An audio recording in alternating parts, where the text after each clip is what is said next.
It is just a huge honor for me today to be sitting in my house and having these three fine people come over, and thank you so much. This is the team, the crew of the Treatment Plan Academy. We'll start with you.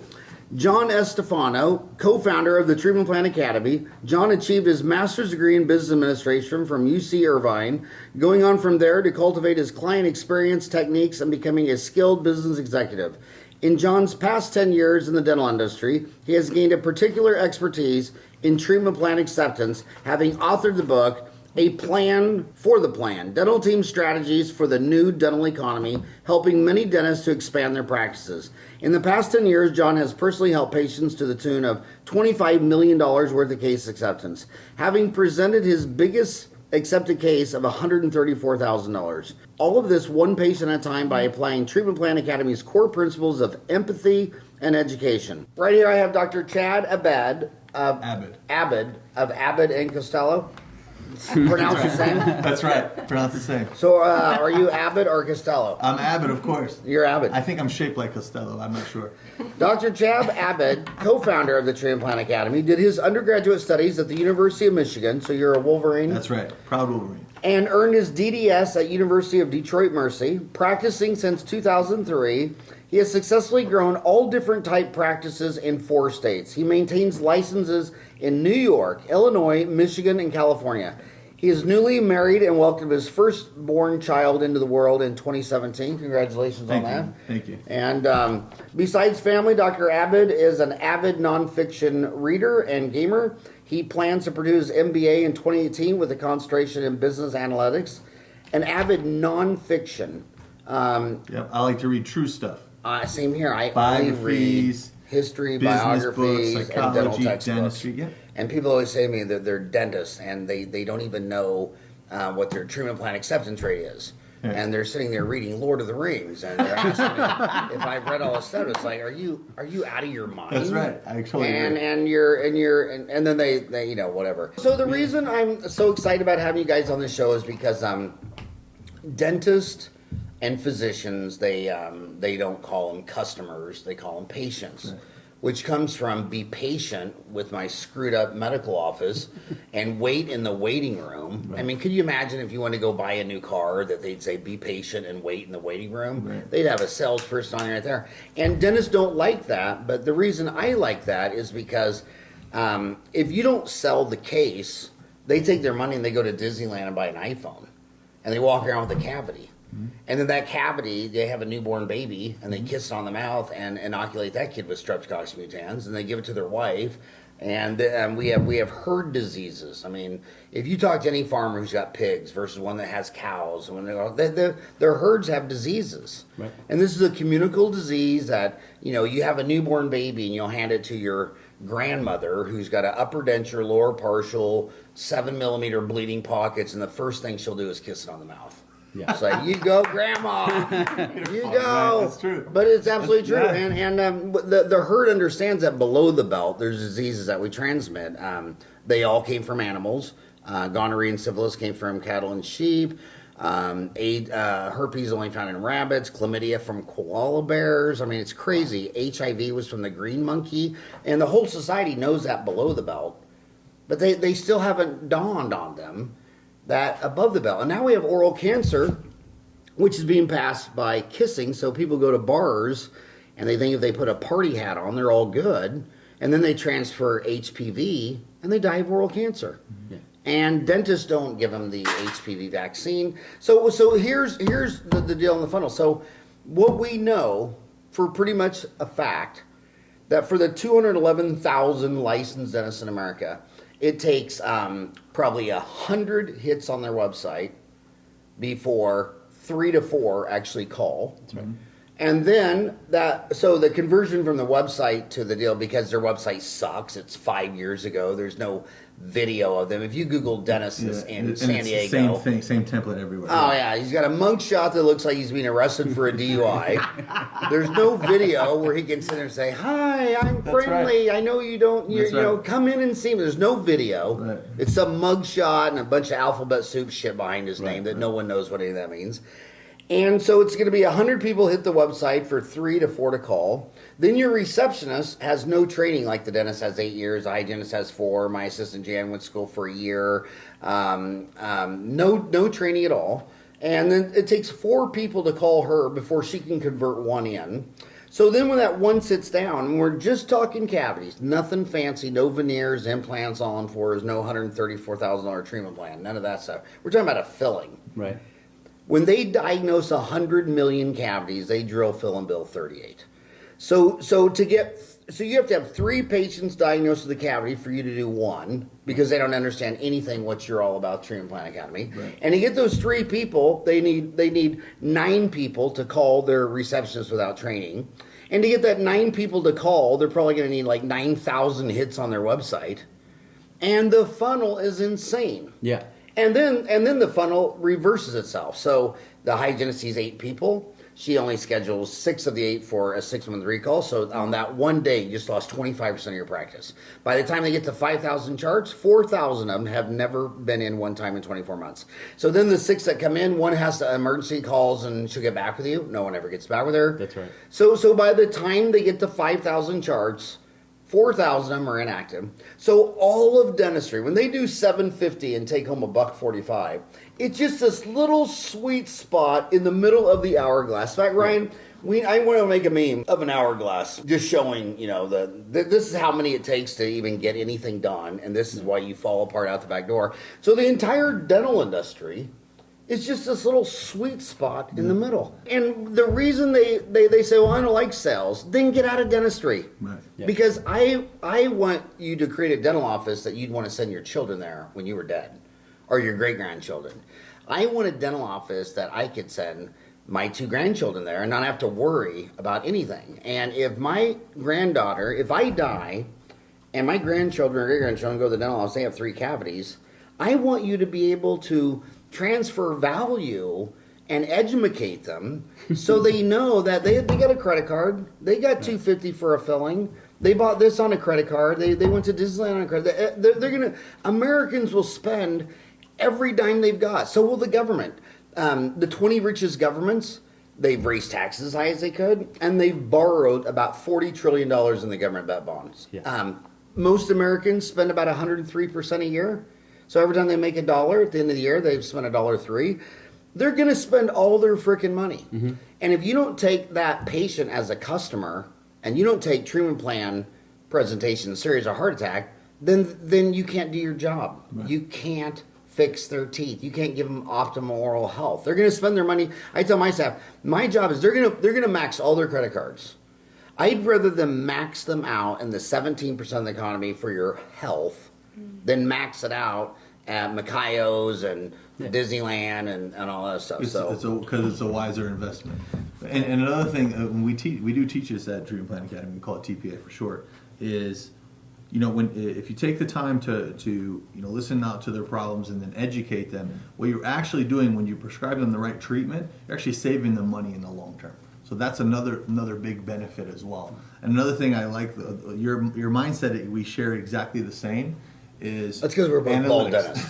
That's probably what it is. And you notice all the smartest dentists are bald. It's probably, it comes well, off I'm the a bald dentist at heart.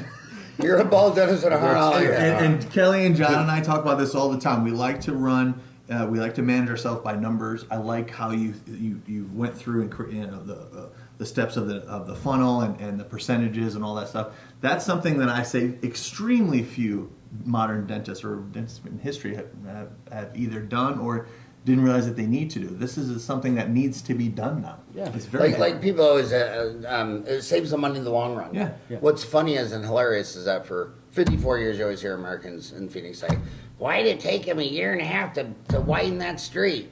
They've been working on it for 6 months." Because all of America was built by the lowest bidder.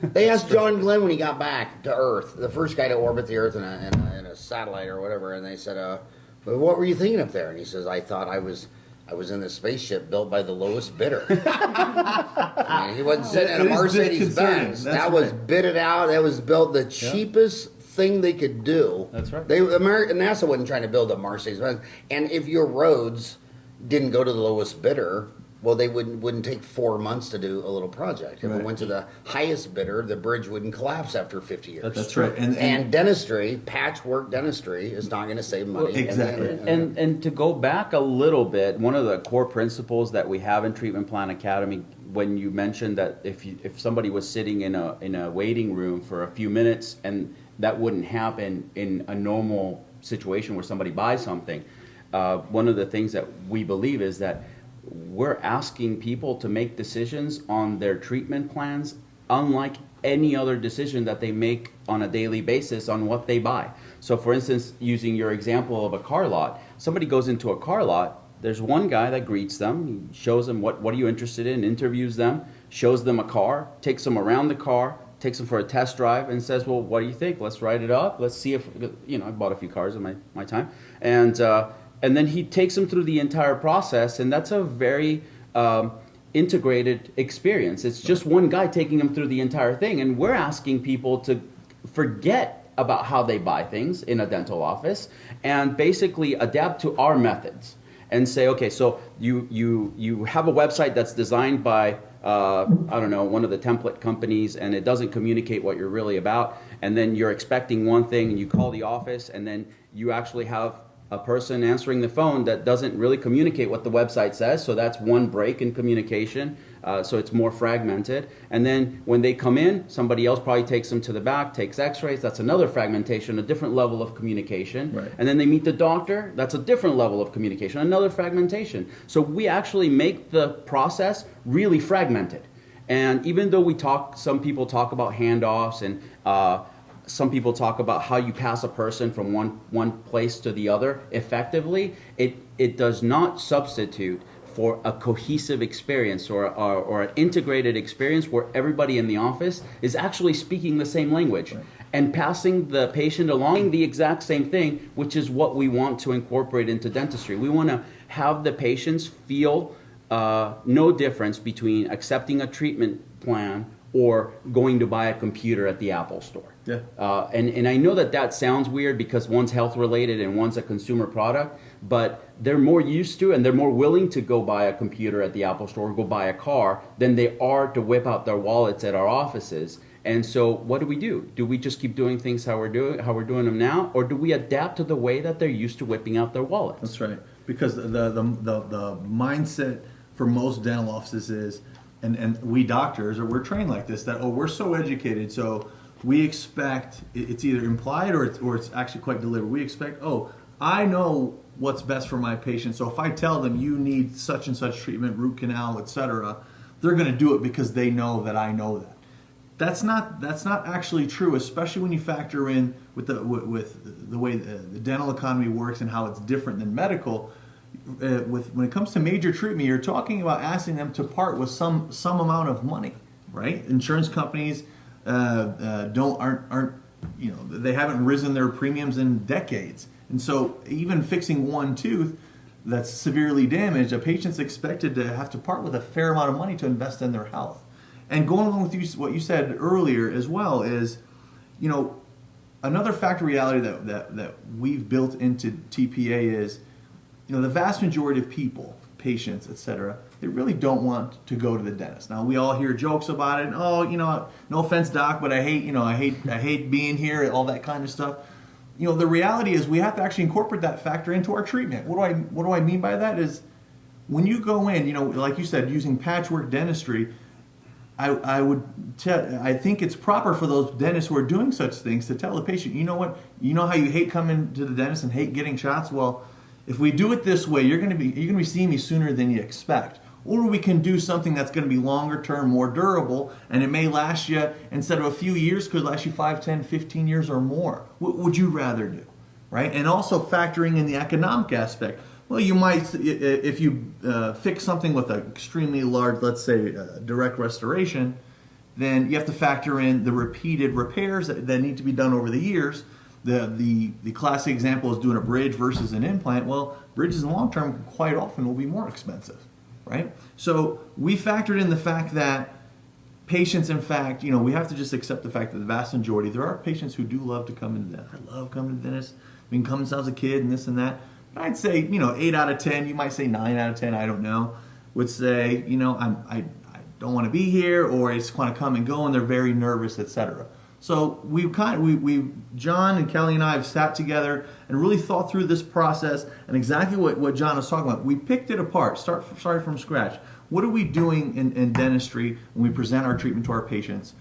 And then when a patient, which is just another consumer, another human, goes and makes other purchase decisions, how is our process different than the other process, using Apple as an example?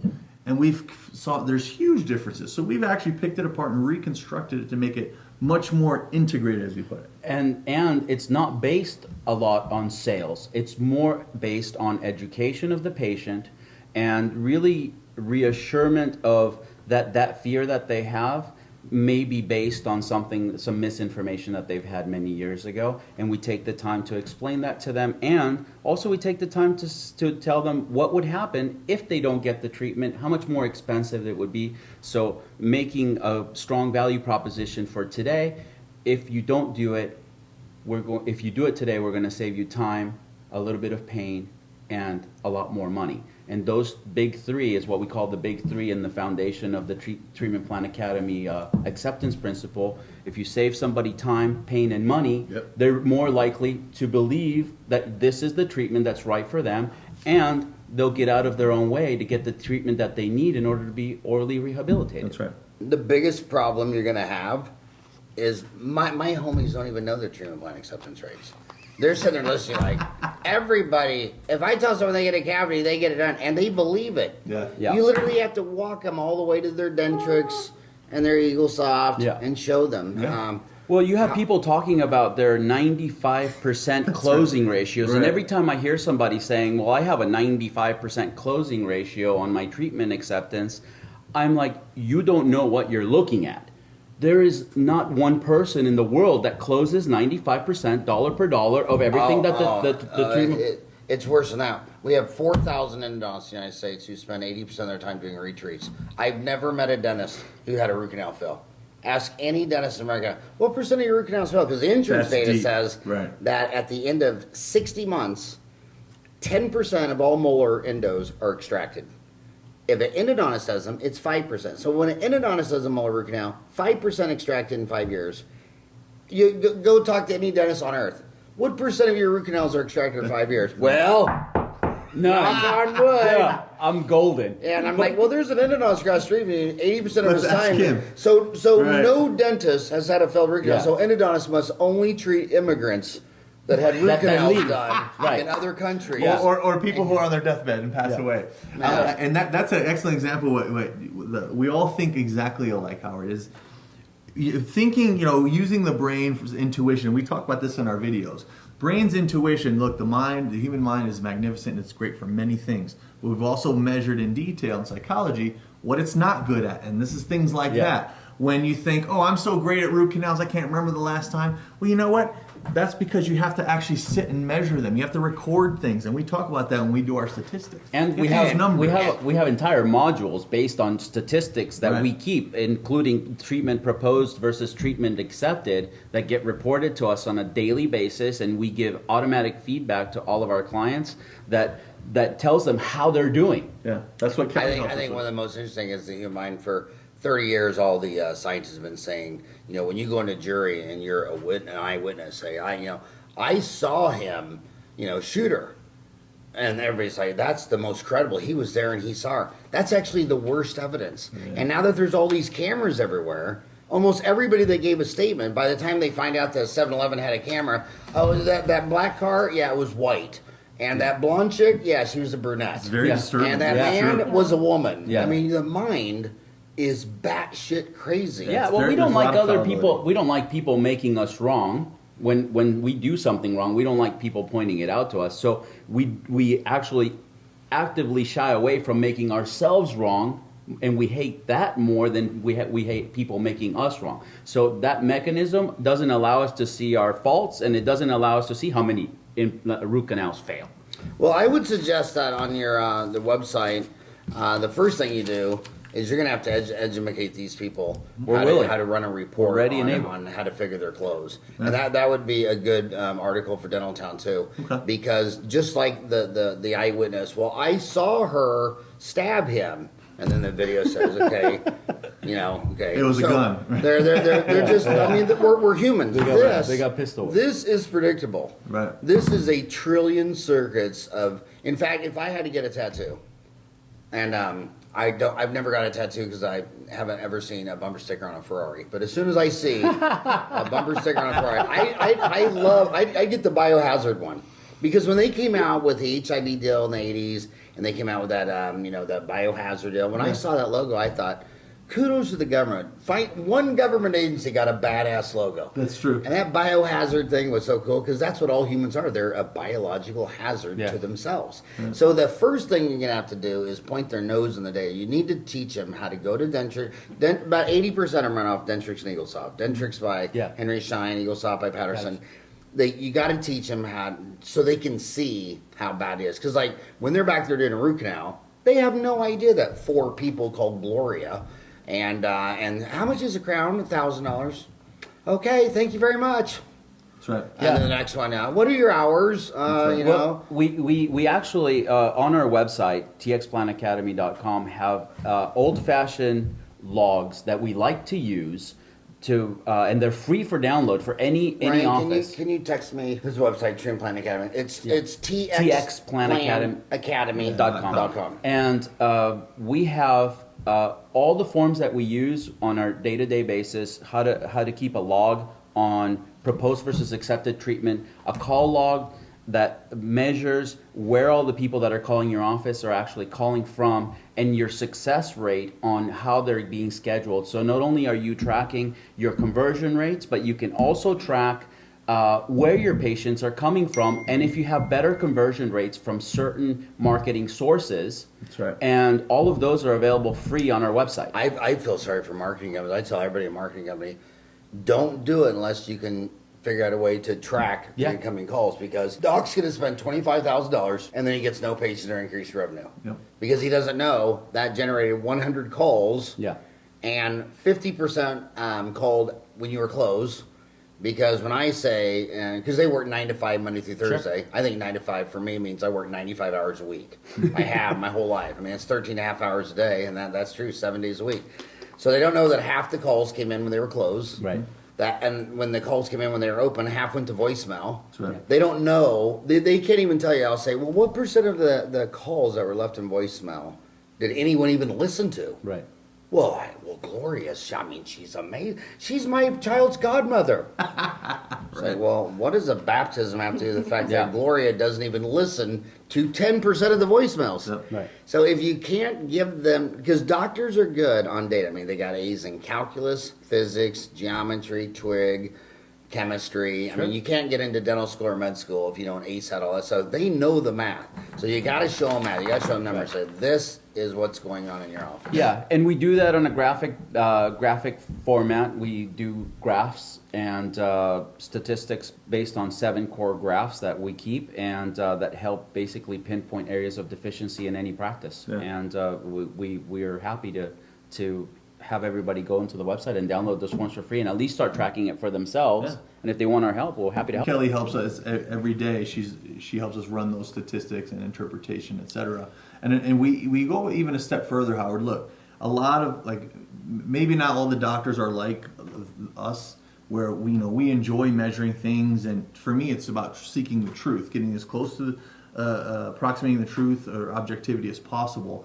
Some doctors, and I can understand, some of our colleagues are like, I'm focusing on doing my procedures. I don't want to do that kind of stuff. Well, we teach the offices how to do it, but we even tell them, listen, just give us the numbers and we can help do it for you.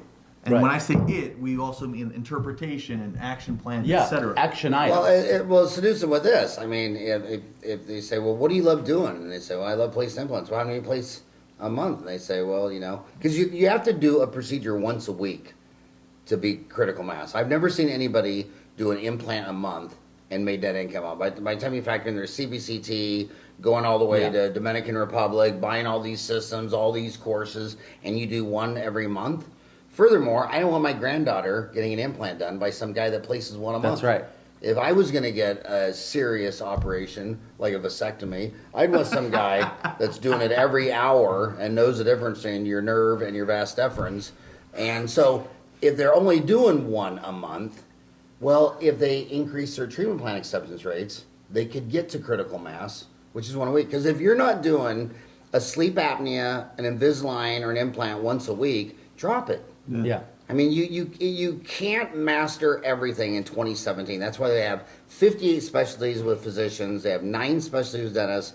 But if you're not doing it once a week, not only are you not good at it, you're not making money at it. Right. So if you were on Shark Tank, Mr. Wonderful would say, "Oh, your sleep apnea retainer once a month? That's a hobby. That's a hobby.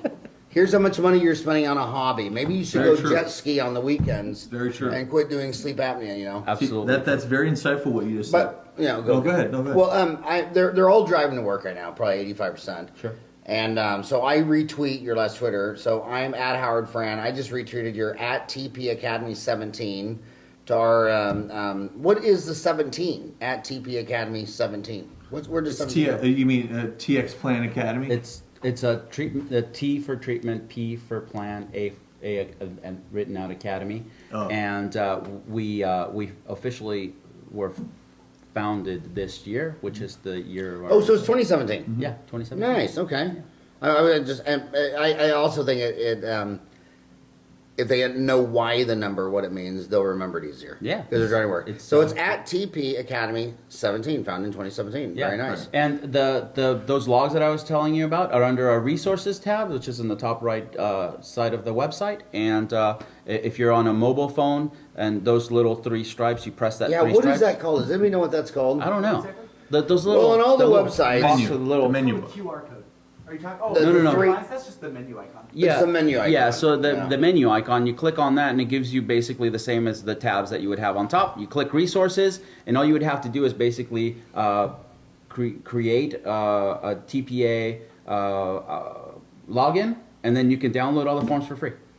So for me on that menu item, the reason I never knew that was a menu item because I don't think a restaurant is good unless the menu has pictures of the food, like at the Waffle House. I've heard you say that That's a before. good standard, yeah. It's a good They standard. should be, if that's a menu item, it should be a cheeseburger there or Yeah. a waffle or a pancake. So that's the menu item. Menu so, icon. So you go there and you push the menu item. It says home, about, services, resources. It's under university. resources. So under resources. Right. And then to get the resources, You need to. just basically log in, which if your first time there, you just basically put in a couple of basic forms of info, your name and your email, and then you're done, and then you can download any of the logs free of charge. And you can also email them at clientrelations@txplanacademy.com. Clientrelations at txplanacademy.com, right? Absolutely, yeah. So how many children do you have? 3 3. So you have that one. I know of. You have 1. You have Yeah. 3. Kelly, how about you? No babies yet. No babies yet. Yes. So there's one smart person in this room. The men are glutton for punishment. Yeah, That's right. we know there's one smart rich person in the room, and that's the other end. But I always say that writing a book is like having a baby. I mean, it takes 9 months. Yeah. So talk us through your journey, John. What was going on in your journey that you decided to have 3 kids and a book? So now you really have 4 kids. Well, my smallest child is 3 years old, and he wasn't enough of a challenge, so I thought I'd take on a book. I think there's a lot of things that I really have been talking about for a long time with my clients, and there are certain things that I wanted to put on paper as kind of like a foundation for somebody to just say, okay, look, there's an actual thing that can be done about the issues that you have in your offices. And part of it comes from, as the title says, dental team strategies for the new dental economy. Part of it, that's the inherent problem, is that people don't recognize it as a new dental economy. And I think that that's worth recognizing and pointing out in a written format, because they're trying to do things how they were doing them 20 years ago, and that doesn't cut it anymore. And you need to change and adapt, or be willing to accept new ideas in order to change with the times. Yeah. Because, like he was saying earlier, if the maximum allowable or the total benefit for a patient is $1,500 from their insurance, and it's the same as it was in 1965. And now it's 2017, and we have the same maximum. Something's got to give. Something's got to change. You said 1965. It was actually 1948, the Longshoremen's Union.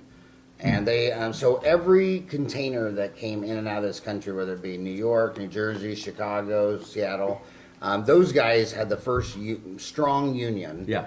And back in those days, the silent generation and the greatest generation, which I think is born before 33. Then after that was the silent generation. That was the one that had the baby boomers.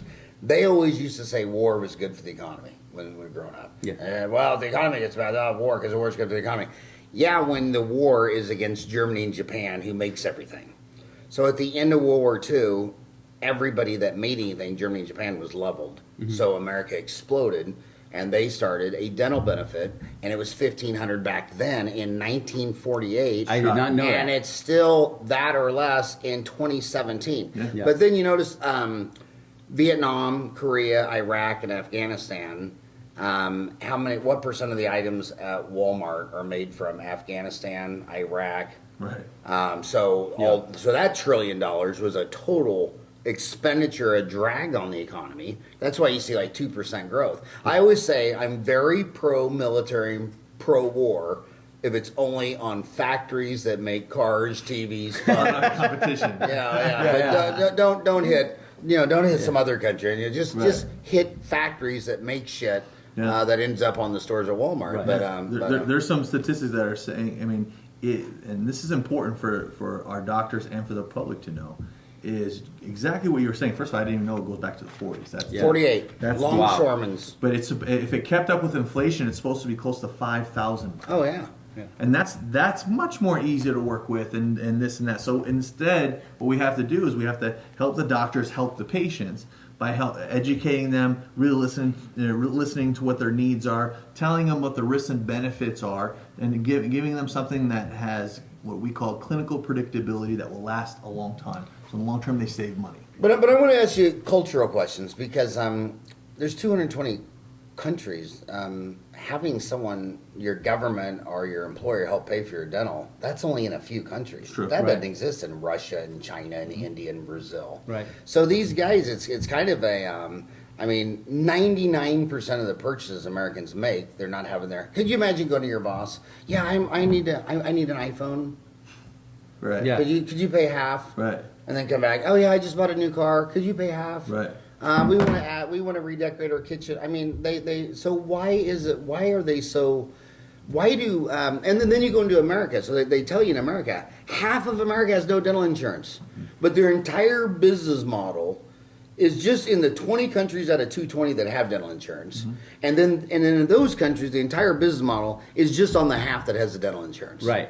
You're like, why can't you just focus on the half of America that doesn't even have dental Well, insurance? we always use the analogy that people that are untrained, they're kind of like water, and instead of going through a rock, they find the path of least resistance or where they can get the most help. And so with training, we think we can reverse that trend, actually make people go through the little bit of hard stuff, which is basically means confronting the other 50% of the population that really needs the dental care, and being able to have the tools to get them to accept treatment and pay for it so that you can produce on a cash basis.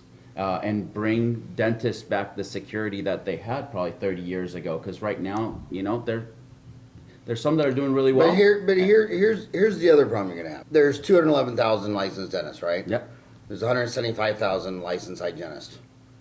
80% of the hygienists say that they're not allowed to diagnose. They're not allowed to say anything. They're supposed to sit there like a meme, or is it a mime? A mime. A mime. Charlie Chaplin. They're supposed to sit there like a mime. Right. If the receptionist starts asking questions on the phone, like, well, is it sensitive hot and cold? Does it wake you up at night? Or you say, hey, we don't diagnose over the phone. So you got these controlling doctors. That's because right. Controlling is part of any group species. I mean, when you go into a herd of lions or gorillas, they have the 400-pound gorilla. And if all the gorillas all decide to go 20 different ways, we would have gone extinct. Yeah. So you obey the 400-pound gorilla. This is the big lion. We're the small lions. So the dentist walks in their office, and 80% of the time, he's not going to let the receptionist diagnose over the phone. Yeah. He's not going to let the hygienist diagnose. So the assistant's in there taking X-rays on an emergency patient. She goes, "Is it an abscess?" "Well, I'm not allowed to say. Yeah. Doctor will take me out back and beat me if I say Well, the obvious." yeah. So how would you address that? Because they don't have anything else to say, and we actually give them the word tracks to say. Yeah, we're going to take a look at that together with the doctor. The doctor's going to explain exactly what's going on, and the same with the hygienist. The hygienist, they're not diagnosing when they see, I see something here. We're going to ask Dr. Farran about it. Exactly. But who cares if they diagnose? There's not one hygienist in jail today from diagnosing X-rays. It's but there's probably more hygienists driving down the street with a pound of weed in her trunk than there is hygienists serving time for diagnosing an X-ray. I agree with that 100%, but here's the reality. When people go to a dental office, they're not there to see the receptionist. Sometimes they're there to see the hygienist, but they're really there to see the doctor. Okay, so we give the power to the doctor, and we flow as much power to the doctor as possible, so the doctor can be set up in his proper position, so that when he does say something or something is wrong, then the patient is going to pay more attention, because everybody in the office is speaking the same language of, yes, let's take a look and see what the doctor is saying, or what he thinks that this is. And that's the most effective way. That I don't know, when I'm doing a case presentation, it's not that I can't take a look at an X-ray and say, "Oh yeah, that's an abscess, man. You got to get that out right away." I could do that, right? But I find it way more effective to actually play a little bit dumb and say, "Look, I'm not sure. I'm not a doctor. Let me call the doctor back in. We'll ask him what that dark spot is right there." Right. And then the doctor, because if you call the doctor back in, what that means is that the doctor initially didn't do a good enough job Precisely. to tell the patient what that really was and the consequences of not handling that. That's right. So the job of the treatment coordinator or the office manager, whoever's presenting treatment, would be, "Hey, doc, come here.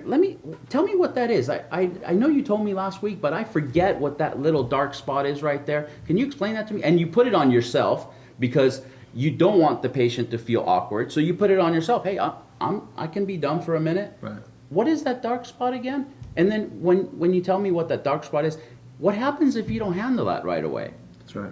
And the doctor has a dialogue with the treatment coordinator in front of the patient, because believe me, that patient is listening more actively when two people are having a conversation about them than when the doctor is telling them directly, because they'll have questions that they won't want to ask the doctor, because they're going to think that, I don't want the doctor to think that I'm stupid or That's something. right. That's a common thing. And so what do? I put myself in and ask the questions that they would be asking if I didn't know anything about dentistry, on behalf of the patient, putting myself in their shoes, and like I have a low dental IQ, letting the doctor come back and build value and validate what he's finding on the X-rays. Yeah. And that's the key to case acceptance. It really is just about education and me empathizing with the patient, knowing, hey, he may not ask this because he doesn't want to look dumb in front of the doctor. Okay, I'm going to empathize with that. I'm going to do that for him. And in effect, then, you become the patient's proxy, and you That's basically right. have a conversation with the doctor on the patient's behalf,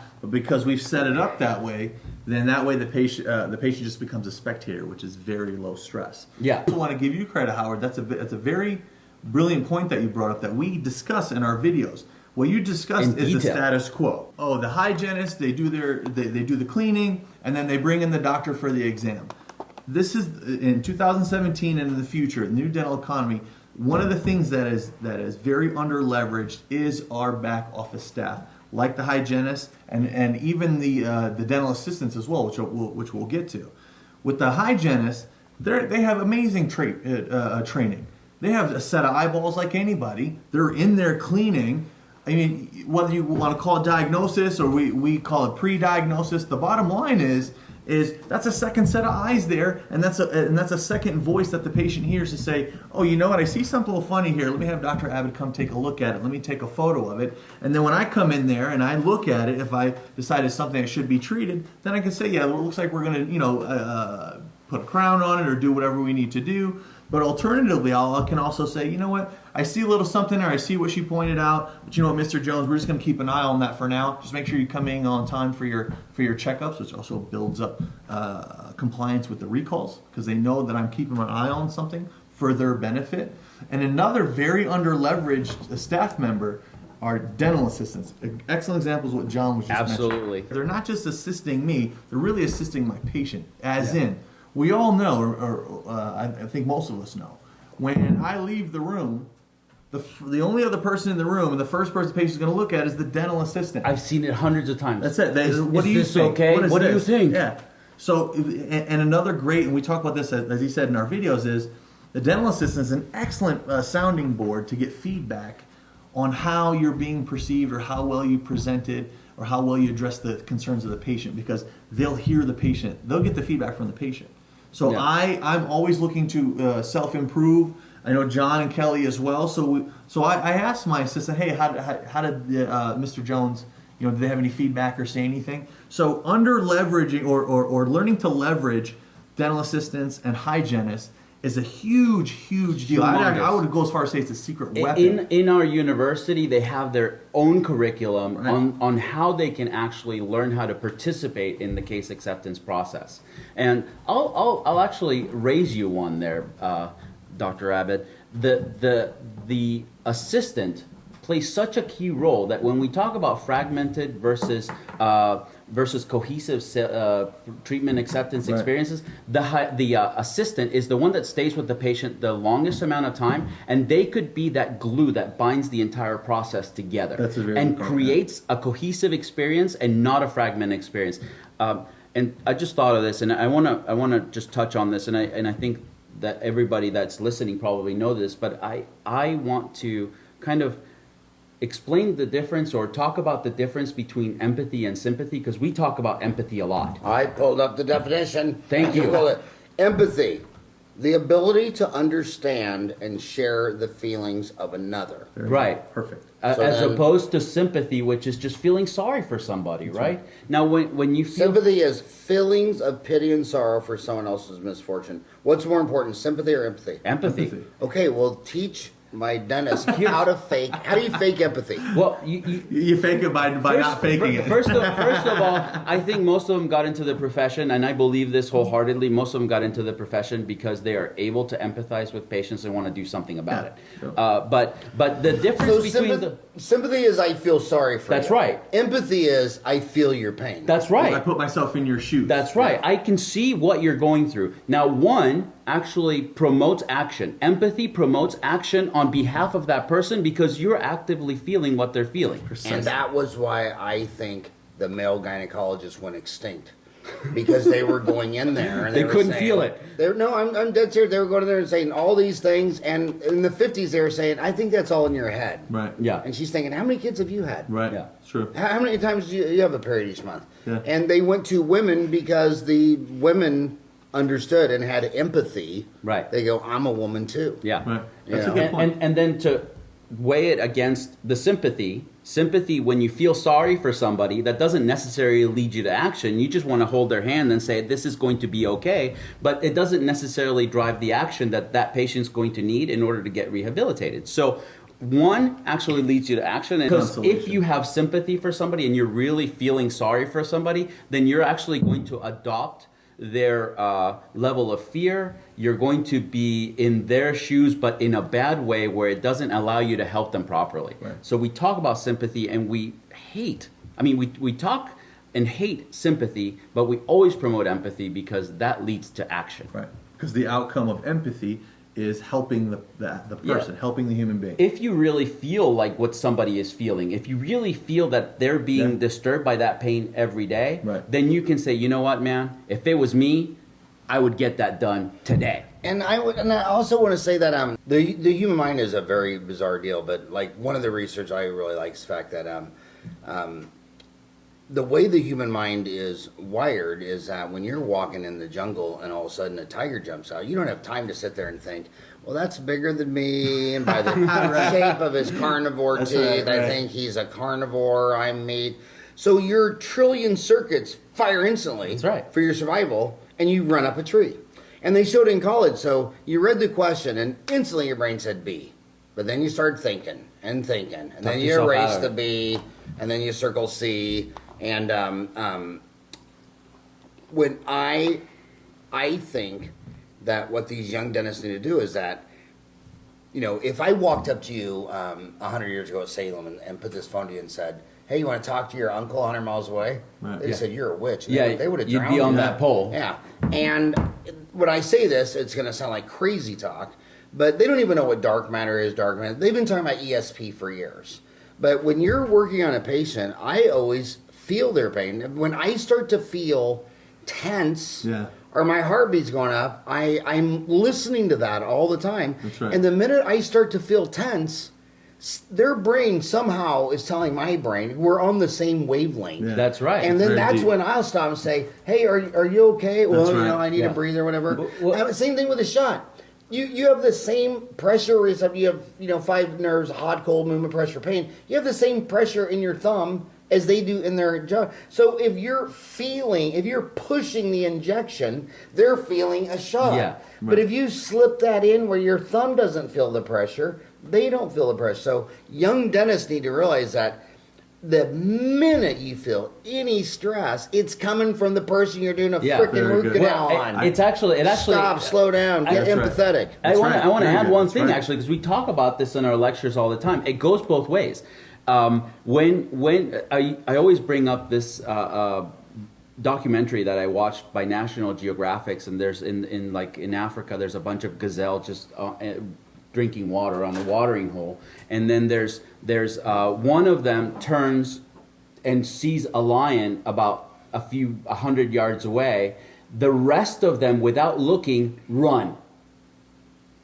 They actually sense the fear in that one gazelle that saw the lion, and they turned to run. The one that got eaten was paralyzed because they saw the lion, and they're the ones that took off the slowest, right? So that's actually a biological reaction. Yeah, emotion has contagion. Yeah. And it's that fight or flight response that we always have. But so the patient can give you that feeling where you stop. Here's the other thing. When somebody has a $20,000 case that they're about to go present, translates to the patient, That's and right. the patient feels it. That's right. And here's another thing. If the patient feels your fear, they won't know what's wrong. They don't know if it's the numbers. They don't know if that's the wrong treatment plan. They don't know what is the matter. They just know that something's off, and what do? I got to go home and think about it. That's right. Right? You're basically telling them, you're giving accidentally giving negative signals. That's right. Yeah. That's right. Here's what I don't understand about dentists also. So we have, they don't like DSOs, they don't like corporate dentistry, but there's Clear Choice, which is the implant company. Mm-hmm. Yep. And they charge $25,000 an arch. Yep. And they do 18,000 arches last year. All and I day want to long. read you the stat. The estimated average transaction price of a new car or truck sold in the U.S. is $33,560. And every single dentist, hygienist, assistant, receptionist, they've all bought something around that mean average price. Sure. They've all bought a car for $33,560. Clear Choice does 18,000 arches a year, and not many people buy one arch, so they're buying an upper and a lower. That's 50 grand. Mm-hmm. But dentists, I mean, they 90% of them, they've never done a $10,000 case. Mm-hmm. And they're just like, this guy's not made out of money. It's like, this guy just drove in a $33,000 Honda Accord. Why do they have that self-limiting block Very deep. that people only spend $33,000 on a car? Yeah. They would never do it Yeah. to have optimum moral health. Our philosophy on that is when you go to dental school, and we talk about this a lot, is when you go to dental school, when you're first taking that drill and you're drilling around the tooth, at first you're a little scared. And then the more you do it, the more you practice it, the easier it gets. Until you're 5 years in, and then you're doing a crown prep in 5 minutes, and it looks perfect, and you never have a problem with the lab, and you're an expert at it.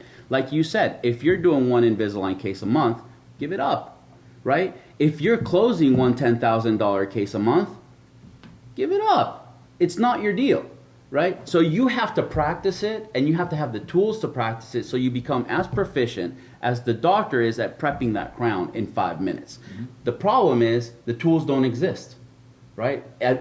they haven't existed in the past, right? So what does the doctor do? The doctor says, well, he's blaming himself. A lot of times if they're a good doctor, they blame themselves. Look, I don't do a lot of $10,000 cases. And he knows what to look at. He looks at the x-rays. He has $10,000 worth of treatment. And then he starts pulling himself back, compromising the patient care because he doesn't want to blow that patient out of the water. The reality is the person presenting that $10,000 case is inequipped to do it. They don't have the tools. They're undertrained. They're undertrained. That's They right. don't have the tools, and they don't have the knowledge to actually go with confidence and say, look, this $10,000, I know it may seem like a lot of money, but if we don't do this in 5 years, 10 years, whatever, it's going to cost you 30. And I want to save you all that time, pain, and money, and I'm going to show you how I can help you do that 10,000 in an easier way than just writing a check for it. Okay. And I have one extra close on women instead of men. Okay? The average man is dying at about 74 in America.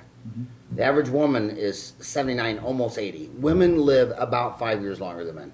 Men almost, if you go into a nursing home, there's 100 women and one man named Lucky. All men die pretty much at home with their wives. So women are your nursing home population. And a lot of times they'll say, that's a lot of money. I said, well, I'll tell you what, you won't drive your car the last 10 years of your life, and you won't live in your home the last 5 years of life. And I'll tell you what, when you're not driving your car and you are in a home, you know what's going to be rockin' hot cool? What's the only entertainment when you're 85 years old and can't drive? Bingo. Eating.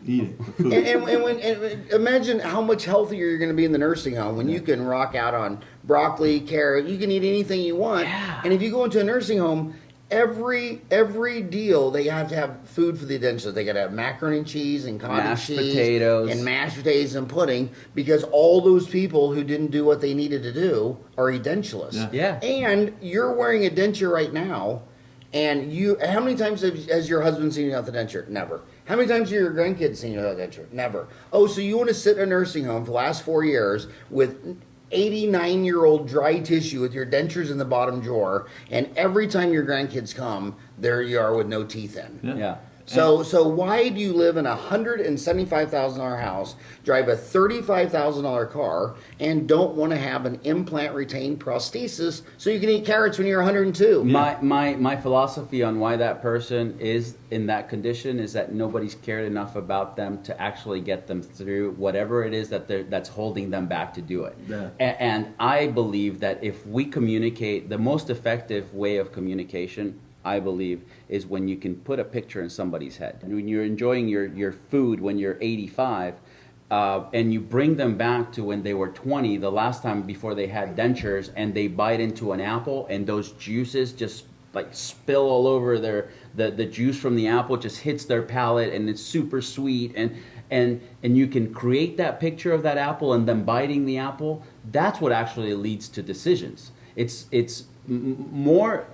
They get more driven by the emotions that they can feel when you put a picture in their head than when you tell them what could happen if they don't get it done. Yeah. Or you talk about a corn on the cob and biting the corn on the cob and that kernel exploding in their mouth. That is what drives decisions. And we talk about that in our lectures where we have. By the way, when he said that apple, I gotta leave and go get a Mike's Hard, McIntyre, Mike's that's what Hard I'd say. apple cider. Sounds good. That's when you said those apple juice. I just Yeah, think of man. Mike's Hard And apple cider. And we all know you can even just picture a lemon and biting into one and your mouth Yeah. will start watering. But when we were talking about earlier, I want to tie in what we said just now to what we said earlier. When we were talking about empathy, this isn't woo-woo, foo-foo kind of, we're trying to help people. I mean, really mean it. And what does that really mean? If someone has severely broken down teeth, whether they'll need all on fours or whether they'll need full mouth rehab, you really have to put yourself in their shoes. Do you want them to just come see you to do that one crown, that tooth that broke and they need one crown, or they think they do, and their previous dentist has said that? Or do you want to look at it and say, listen, this path that you're on of spending this to fix this one tooth, this is not going to last you very long. You're going to continue to have problems. We can fix it right the first time right now. In other words, like you said, the treatment coordinators and especially doctors, they let their own fear get in the way of really helping the person. I mean, telling a patient what they want to hear isn't caring for the patient. Telling them what they really need, and why they need it, that's how you care for someone. So if they need that $10,000 case, for example, tell them why. And then some people may argue, well, I don't want to lose them from the practice, so I'll put them in hygiene for a year, and then I'll hit them in a year. And then in that year, what happens? Yeah, what I understand is like the watch. Yeah. Can you imagine growing up in Kansas? Well, there's a little termite hole in the barn, but we're just gonna watch it. You know what a farmer does when he sees a termite hole in the barn? He cuts out a 10-foot by 10-foot section and sprays it. Dentist's like, well, it's just a little cavity now. Right now, just be a little hole. We're gonna go home and eat some sugar, drink some Mountain Dew, right, and then come back in here. I mean, the watching is Yeah. There's so many self-limiting. Like they'll say, well, this person, well, you can't numb up both sides of the mouth, so we're just gonna do this one over here. Okay, well, next door is an oral surgeon, and he numbs up all 4 quadrants 8 times a day for the last 40 years. There's so many self-limiting beliefs. Yeah. And then that guy's afraid. Well, would you rather have it all done right now? Let's just get it all done right now because you're afraid of the dentist. Exactly. You don't want to come back. The person that you're probably saying that watch that cavity, if they're a new patient in your office, and we come from California, probably one of the most competitive markets in the world for dentistry. 5 dental schools. Or no, 6. Yeah, they Is just it 6 opened, now? yeah, they just opened one more. 2 in San Fran, UP, UCFS, UCLA, USC. Loma Linda. Loma Linda. And then there's a Western. Yeah. Western now just opened a couple years back. They just graduated. 6 damn dental schools. Yeah.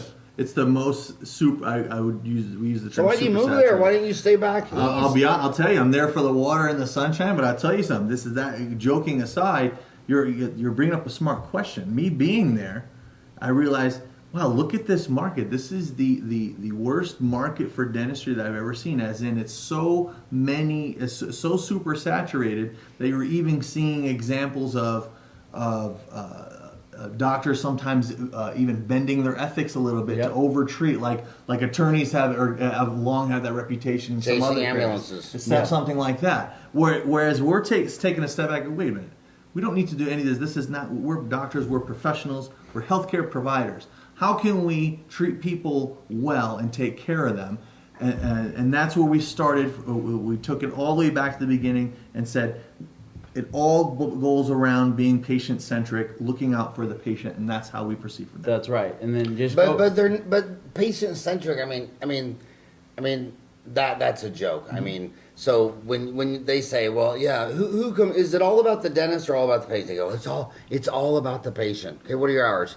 Monday through Friday, 8 to 5. Very true. When does your patient work? Monday through Friday, 8 to 5. Okay, they can come at lunch. When do you take your lunch? Same time they do, 12 to 1. Right. When does your phone explode? 6 to 8 on their cell phones, smart. That's calling, and all they're getting is voicemail, and it takes 13 calls for one leaves a message. Then they call at lunch, and your little Miss Muffet, has the phones rolled over. And then at 5 o'clock, you're sitting on an LA freeway for 2 hours, calling your office. And so, patient center. And then you say to that doc, why don't you just work like, come in Monday and Tuesday, start at 6 instead of 8. And then Wednesday, Thursday, start at maybe 9 and stay till 6. And just one Saturday a month, they're like, hell no. That's right. I'm patient-centered. That's right. It's all about the patient. Well- they don't even try to hustle. That's Yeah. right. They don't work. They don't have that work ethic. Yeah. Well said. And and this is so racist, and I know I shouldn't say it, but this is Dentistry Uncensored. You know who the only dentist I see hustling in the United States, especially in California? The dentists who weren't born in the United States. Right. They'll go to San Fran and stay, work Saturdays, Sundays, evenings.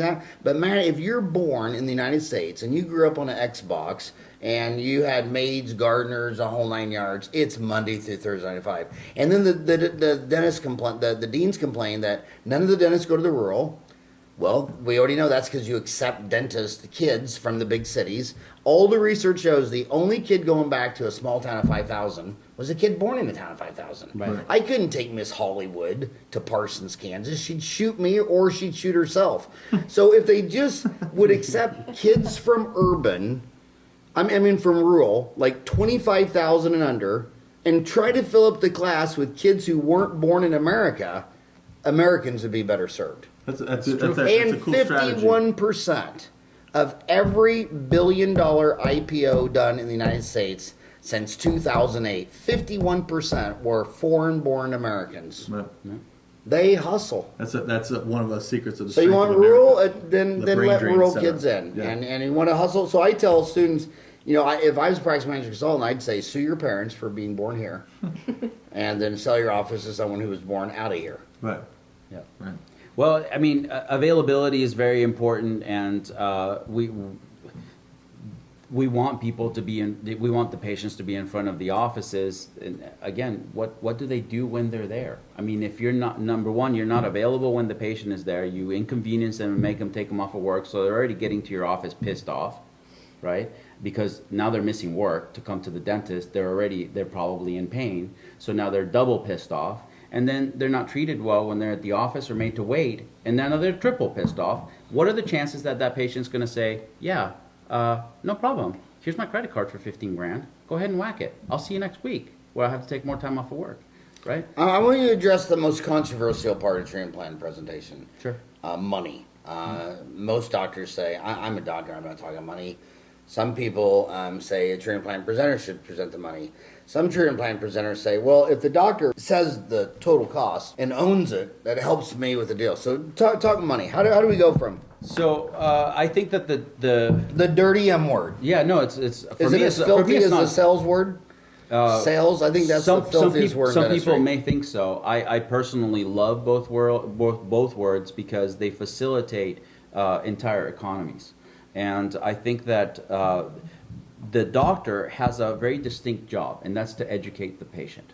And then if we wear our hats in our office and we do them professionally, then there's no need for the doctor to have to address money, because all they need to do is educate the patient and get them to a point where they're not only do they realize that they have a problem, right? I'm going to talk about some of this, so this will address this issue for you. We have something in Treatment Plan Academy called the Treatment Plan Academy Acceptance Principle, and it's 3 steps for actually getting higher case acceptance. Number 1, as a doctor, sometimes doctors, they get a little presumptuous and they say, okay, well, I see that you have a cavity, that you have to do a crown there. Okay. Patient may say, oh, sure, and then I have no intention of doing a crown, right? So why is that? Because step 1 of the treatment TPA acceptance principle is identify a problem that's worth solving for the patient, not you. You can spot problems all day long, but if the patient doesn't realize that it's a problem, it's not going to get solved. Yeah, it's pointless. Right? So that's the most violated step of any presentation process, is that we don't take the time to make sure that the patient understands that it is a problem we're solving. Okay? And that's the doctor's job, is to educate the patient to make them feel like that is a problem we're solving. So step 2, when the patient understands, like say, oh yeah, you know what? I see that. I'm probably going to need a crown there. Step 2 is, when they realize that they have a problem we're solving, they're going to assign a monetary value to that problem. Okay? Immediately. Without thinking. It's going to be like this. And it's always going to be too low. And how do I know this? Because after selling $25 million worth of dentistry, I've never had one single patient tell me that I haven't charged them enough or something. It's always, it's too much money. Right? So it's always going to be too low. So if you have a solution that is up here in price and your patient is down here in expectation, then you have a complete disconnect. And you are not connected to that patient in the monetary level. So what do? Do you compromise treatment like we talk about? Like most, oh, well, you know, we could possibly do a big 4 surface filling there, bring their solution down to the patient expectation, which happens a lot, right? Or we could actually do step 3, build a value proposition that is strong enough to make the patient realize that this is not a $600 problem when you're trying to sell them a $1,200 crown. This could be a $5,000 problem, so now your $1,200 solution is actually viable. And they can accept it because they realize that if they bite into an almond and that filling that's cracked hits the wrong way, and they get a crack down the middle of their tooth, they're going to lose that tooth. And then we use different verbiage when we're trying to demonstrate that. So for instance, if you bite into an almond the wrong direction, then you're going to have to lose that tooth. We're going to extract it, and then we're going to put some bone graft there, and we're going to let that heal. Okay, now that's different verbiage than if I'm trying to get the patient to accept an implant, right? Because it's not going to be healing, it's going to be integrating, because healing implies that it is painful, right?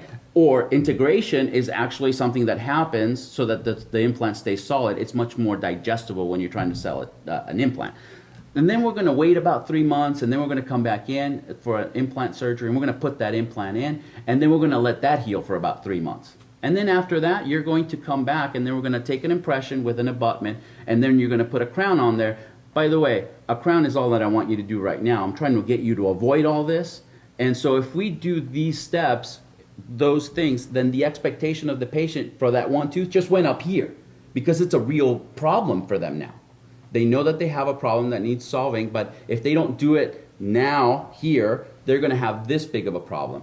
And what did we do there? We told them that if by doing the crown now, we're going to save them time, because they won't have to come back for all those visits. We're going to save them money, because it's not going to be a $5,000 implant, it's going to be a $1,200 crown. And we're going to save them pain. Extractions, healing, versus integration, all of these are very powerful, like, psychology words that people act on. And that's what we teach at TPA. So that acceptance principle handles your consideration of the doctor even having to talk about money. What the doctor has to do is set it up for somebody to come in and say, oh yeah, our solution is only $1,200. Man, that's a deal. Yeah, educate them. Right. That's what we mean by What I think is bizarre is I can just name city after city, like little hole-in-the-wall cities like Lake Havasu. I know a guy out there doing $2 million a year. You go to Bruce Beard was in some small little town doing $4 million a year. I mean, I know guys that place 90 implants a month in Lafayette, Louisiana. I mean, and what's so bizarre is the self-limiting beliefs. I mean, in every little town, there's some guy doing $2 to $4 million a year because they master treatment plan presentation. That's right. And then everyone else can. And you're talking about big cases, so I want to take it down a notch just on one thing, because she might be 25 thinking, well, I'm not even doing implants. I can't do it. Actually, I was talking about a crown. Yeah. Yeah, you're right. But I mean, but when we're talking about all in four, sure. This is what I see in every medical dental building I've ever been in. Just going to cavities. So the average person has a 1 in 3 closure rate, 38%. And so they have the same number of charge, maybe 1,200 active charge. They're doing $750, taking home $145. But through focusing on treatment plan presentation, on those three people each have a cavity. 1 in 3 pretty much always gets it done. And 1 in 3 pretty much never gets it done. What we keep seeing is that middle 1 in 3. So like we started with this, so the guy saying he has a 95% disclosure rate is delusional. Delusional, okay? Or he's skewing the way he measures, as we discussed. Or Right? the patient needed 5 cavities and they got 1 done, and they counted that as an accepted case. I always tell my boys, I don't care if you lie to me, just don't ever lie to yourself. And if you look in the mirror and you tell yourself you have a 95% closure rate, there's something, we need to first have you pee in a cup to see what you're on. That's right. And then, but it's that 1 in the 3 in the middle. Sure. So that guy isn't doing 750. He's doing $1.3 million. He's not taking home 150. He's taking home 300 to 350. And we're just talking cavities. Yep. In Parsons, Kansas.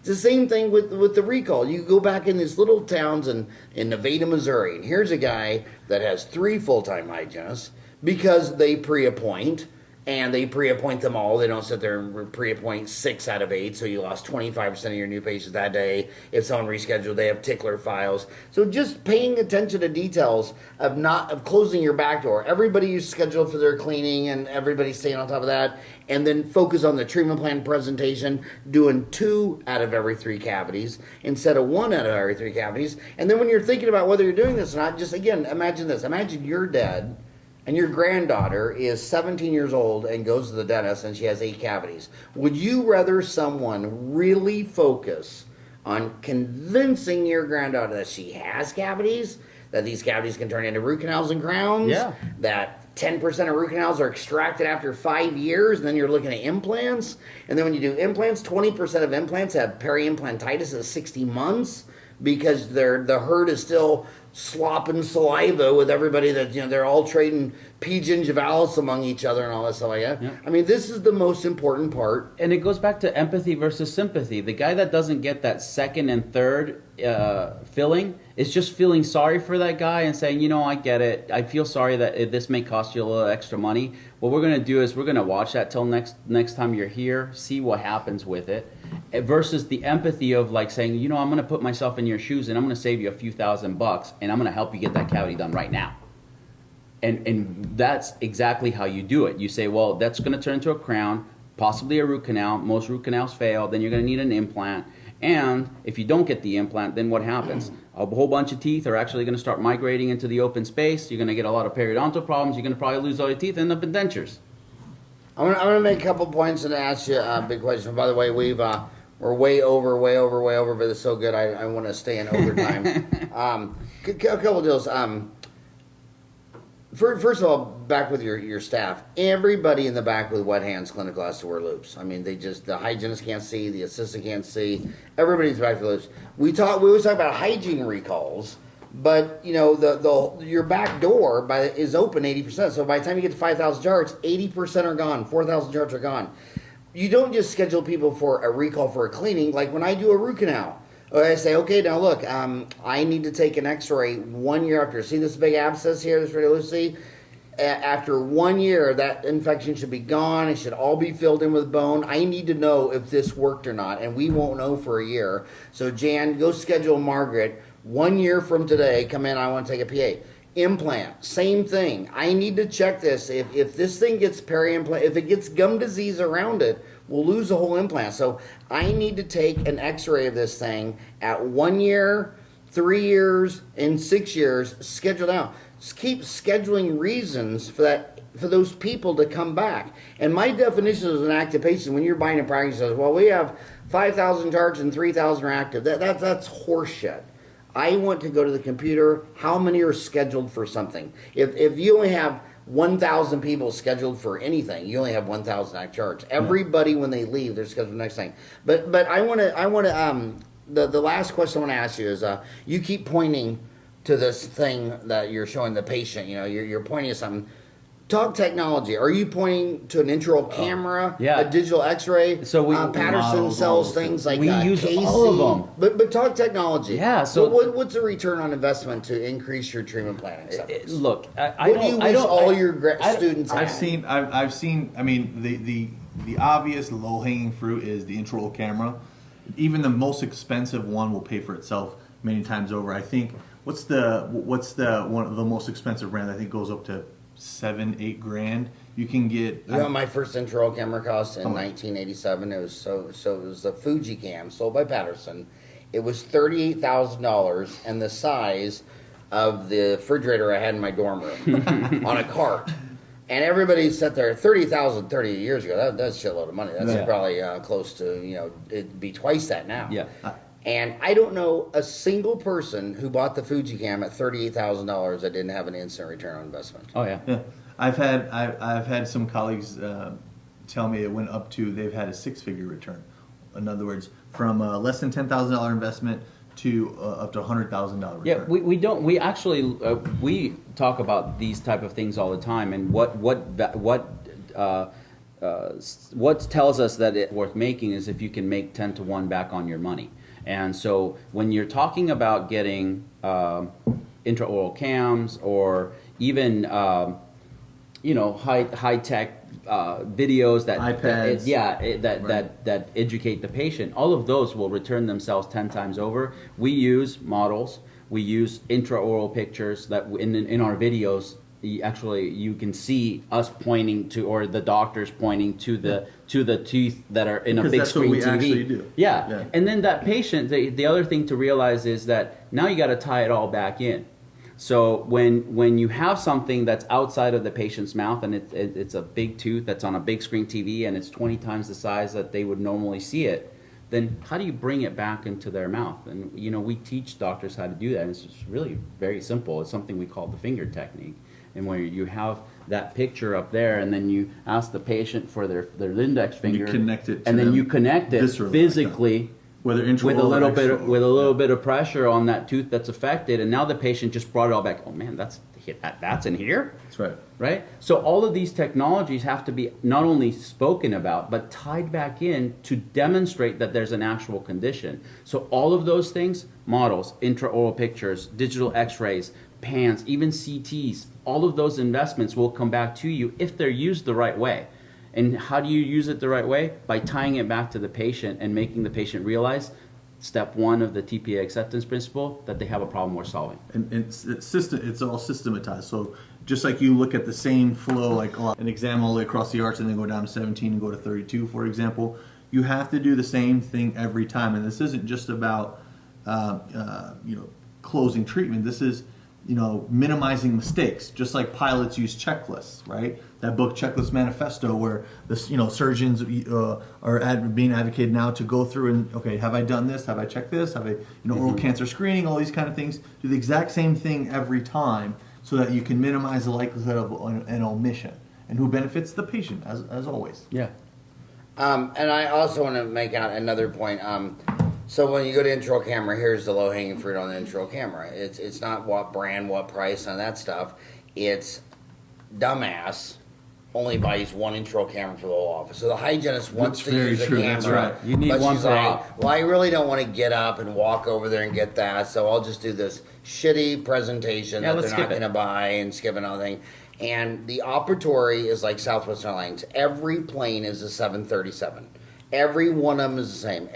You should be able to go into any operatory and pull open that drawer, and there's what you need. That's right. And then they'll do things Very like, good. I don't. The hygienist doesn't need a high speed. Okay, so now you need to just do a 1 second adjustment. We got to pick up the patient, move the patient, but we don't have a room. Yeah. All because they don't understand operations logistics. Those intraoral cameras are in every one of my rooms, and they come on in the morning, so picking it up is seamless. Another thing they save money on, which is crazy. But they also don't factor in what it costs to actually break down a room and the time that it takes for the assistant to actually move them. That overhead, if you add it up over a year, it pays for a few high speeds actually. And talk about diagnosing transplant. I don't believe in. I assume all laws are just suggestions written by idiots. Okay, and if you sit there and say I follow every law, well then you're a lemming. Go run off a cliff. When that hygienist, she has a stick. Okay, a stick's a cavity. When your hygienist says, I got a stick on number 30, if you have to pick up an Explorer and get a stick again, your hygienist, she's either a pathological liar or she got a stick on 30. And she'll tell you, don't blow air on the canine, it's real sensitive. Really? Give me a stick. I have to see for myself. And she's like, don't tap on number 19, it's really sensitive percussion. Really? Let me start beating on it. So the hygienist got a stick on number 30. Arizona, they can numb up. Every room's the same. Most hygiene rooms, their billings cover about 85% of cost, and you don't know that because you don't know any of your cost. So then you go in there and you have a rule that just occlusals, just unmolars are done that day. So then you go to mom. You got a child now. Mom, Billy has a cavity. Do you want to go make another appointment so some other day you can leave work and go pick him up at school and come down? Or do you want it down now? Every mom's like, please do it now. But see, we can't do it now because you don't have a high speed, you don't have any of your stuff. Right. We'd have to move him to another room because your number one cost is adjusted production off of PPO. That's 42%, labor 28%, lab 10%, supply 6%, facility 5%. I don't even know where operatories show up on your costs. So every room's the same. So they diagnose, they numb, you go in there. How long does it take you to do an occlusal? On minutes.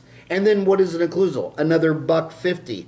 You do one occlusal a day in hygiene, in the hygiene room. You just took your hygiene room from losing a Benjamin a day to breaking even. You do two, you make a Benjamin a day. And if you think you're making money in hygiene, you probably have 103% close rate. Okay?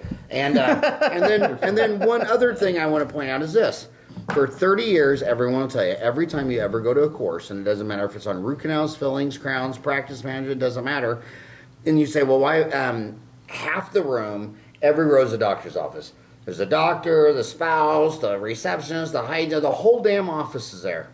And the other half of the room, it's all individual dentists who go there to save money.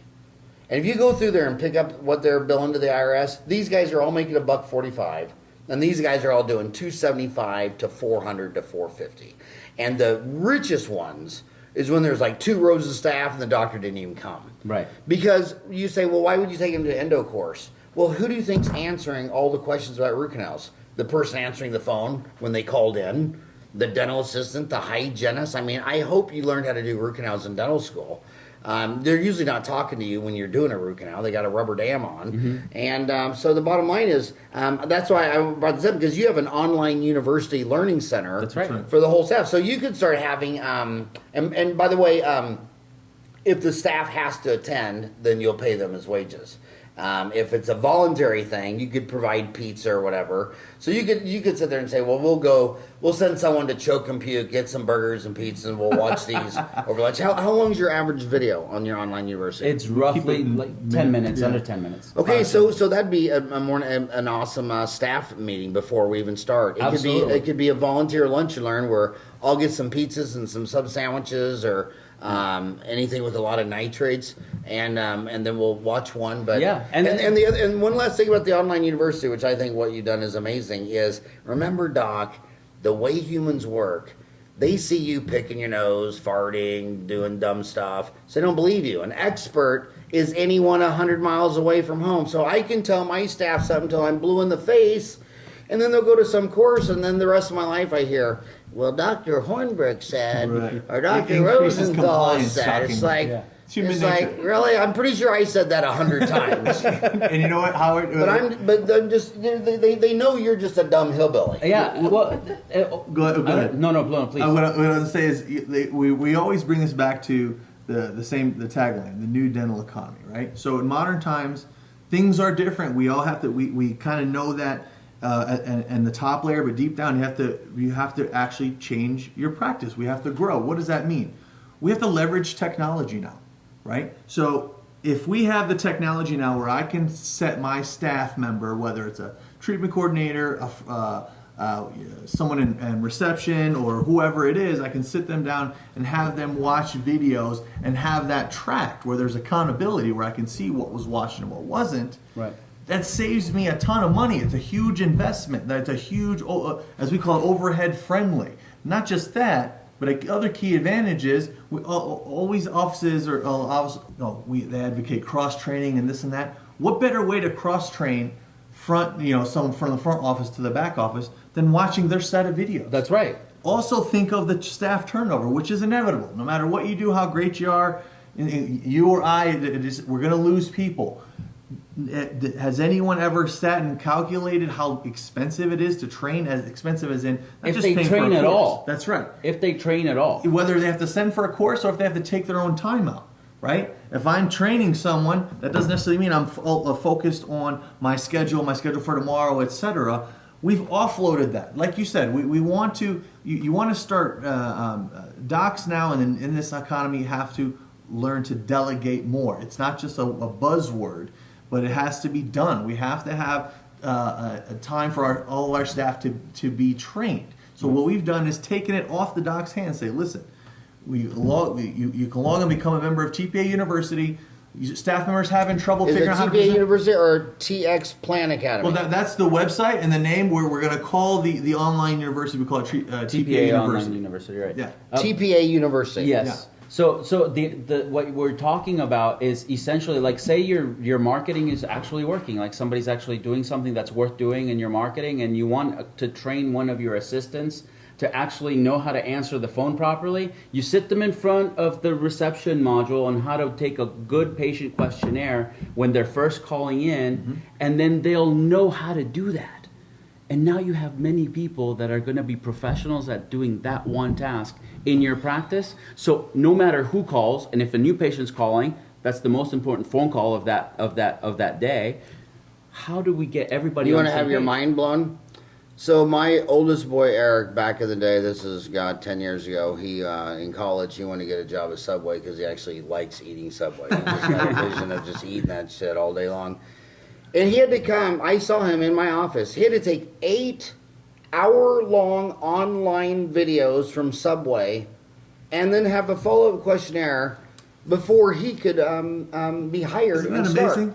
And then Doc hires a receptionist. Guess how many hours of training she has before he throws her at the front desk? Zero. Zero. Very Zero. yeah. I mean, it's more training to work at Subway. Yeah, we've Wait, heard you. what training do you Well, need? I mean, the customer tells you what to put on it. But What the do you want on it, bud? look at the business model. Subway expands. There are unlimited Subways out there, and then doctors are usually struggling with one office. Why? They just passed McDonald's as the number one highest number. And what I'm you talking talk about 48,000 this locations. in your other That's what I'm podcasts. talking You about. mentioned how, I've seen this time and time again. Is the staff, especially in the front, but also in the back, too often are just plain undertrained. And why is that? Because doctors perceive it as time intensive. They may quit in 3 months anyway. All these kind of things. But at the same time, as well as the rest of us, that the front desk is the face of the practice, the first person that they meet. This isn't this old status quo thing, which we're trashing now at TPA, is of how the receptionist is kind of the lowest on the totem pole. No, they're one of the most important people in the practice. Each role now has been given its proper prestige. This is all very important. Touch every patient. Yeah. They And touch I also every patient. want to take it to another thing. Humans need. They also need motivation every day. And one of the first big practice management gurus of all time was the Hawthorne effect.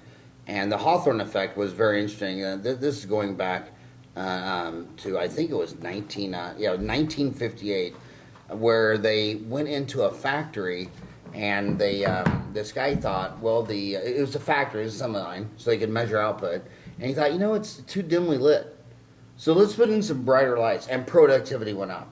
So all these people started thinking, man, give them more lighting and increase productivity. So then a scientist said, well, we need a control study that's opposite. Let's do another factory, and we'll start dimming the lights, make it darker. And their productivity went up.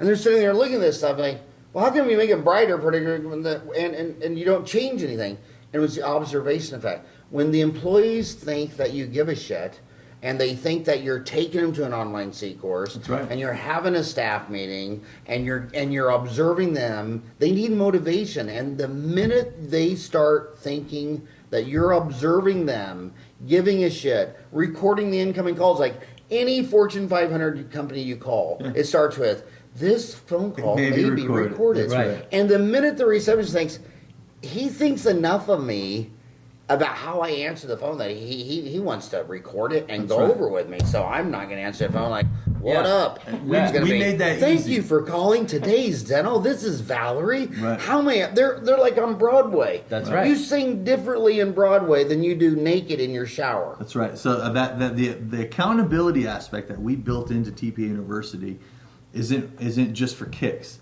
That we've thought that step through in detail, because we don't want to just set up an online university for docs and their offices. Hey, watch these videos.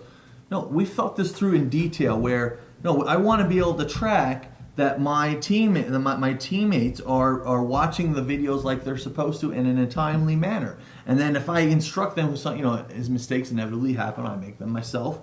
If my one of my staff members needs a refresher, I'm going to assign you. Go ahead and watch this again. Or you know what? You're looking to switch from front office to back or vice versa. Here, we're going to start your training with these videos. And then if you want to do some hands-on at that point, they're already primed to go. So if they haven't logged in or they haven't done a course in, say, a week, then the system automatically notifies the office manager and the owner doctor of the practice that this person is stalled on their progress in their online university. Not only do they get a phone call from one of our customer service reps to make sure that, hey, is there anything wrong? Are you having problems? Do they get, when they finish online university, do they get a diploma? Yeah, certificate. saying And I tell you what, intrinsic rewards versus intrinsic rewards. If anybody nailed the difference, it was Napoleon.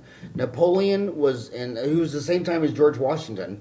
He realized that all armies were mercenaries getting paid, and he said that people don't do anything for money. He designed the most elaborate system of badges, awards, titles. He said men will dive into battle to get a ribbon. But if they're just getting paid money, the minute they see that guy diving, they just drop their weapons and run. It's not And Napoleon's army would show up, and everybody was just these elaborate costumes and medals, and they Yeah. were all so motivated. They didn't really do a lot of fighting. I read the whole damn book on his hills. Most of the times, the opposing army, look at all these guys all fired up and say, I'm getting the frick out of Yeah, here, man. we're I don't know screwed. what this We're shit's screwed. going Yeah, down, these guys but are pros. I'm getting paid $10 a Yeah. day. You can take this job and shove it. Yeah. So giving a dental assistant, I mean, look at these other academies. Like, when I remember running graduate from LVI, Dickerson, Hornberg, Rosenthal were the instructors when I went to LVI back in the day, and people were getting their award from graduating from LVI, and they were dentists. They were crying. So humans need validated. Absolutely. Think Napoleon. Think about how much more your assistant owns her job if she has a diploma from a university. Absolutely. And also factor in too the psychology of the fact that so you're the doc and you're like, I've signed our practices up for TPA University. Let them know that there's accountability reports. That's all they need to know. It goes back to what you said, which is very clever, the observer effect. If the staff member knows that their progress is being tracked, the likelihood of compliance is going to skyrocket just because of that. Yeah. You only manage what you measure. Yep. You go walk into any office and I can go to any office manager in America.